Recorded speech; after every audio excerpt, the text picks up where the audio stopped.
Baik, selanjutnya kita akan belajar bagaimana cara membuat page ya, page atau halaman yang kita gunakan untuk blog kita ya, blog uang kita. Dan tentunya dengan membuat page ini maka kita akan bisa membuat menu yang ada di blog kita ya.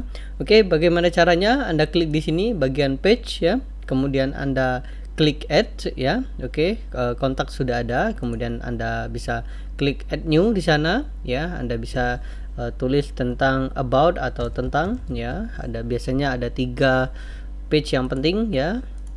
Oke ya, Anda bisa masukkan tentang ya. Oke, saya akan tuliskan ya, website ini tentang internet marketing ya.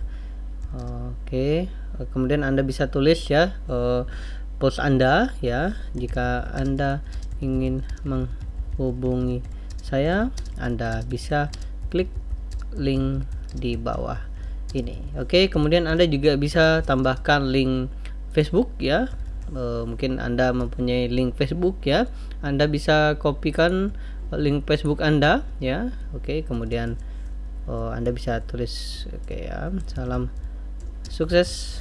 Oke, Anda bisa tulis nama Anda ya, atau admin seperti itu ya. Oke, kemudian Anda bisa linkkan ya, linkkan, klik di sini ya, open new tab ya. Oke, kemudian Anda bisa klik warna biru ya. Oke, kemudian Anda klik publish ya. Oke, kita akan lihat di view post-nya ya, maka tentangnya sudah selesai. Anda bisa tambahkan ya ke kontennya, tambahkan kalimat-kalimatnya ya, sehingga Anda bisa memenuhi page yang ada di sini ya.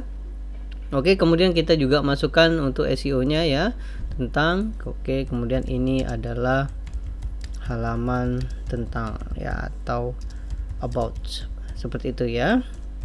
Oke, kemudian tentang. Kemudian Anda juga bisa membuat seperti ini ya, atau tentang keyword Anda ya. Oke, kemudian Anda klik update ya, maka sudah jadi ya. Oke, selanjutnya all page ya, kita sudah buat 2 ya, cukup bagus ya. Kita akan buat 3, biasanya di ketiga kita tidak perlu ya, karena di bagian home ya kita tidak perlu membuatnya ya.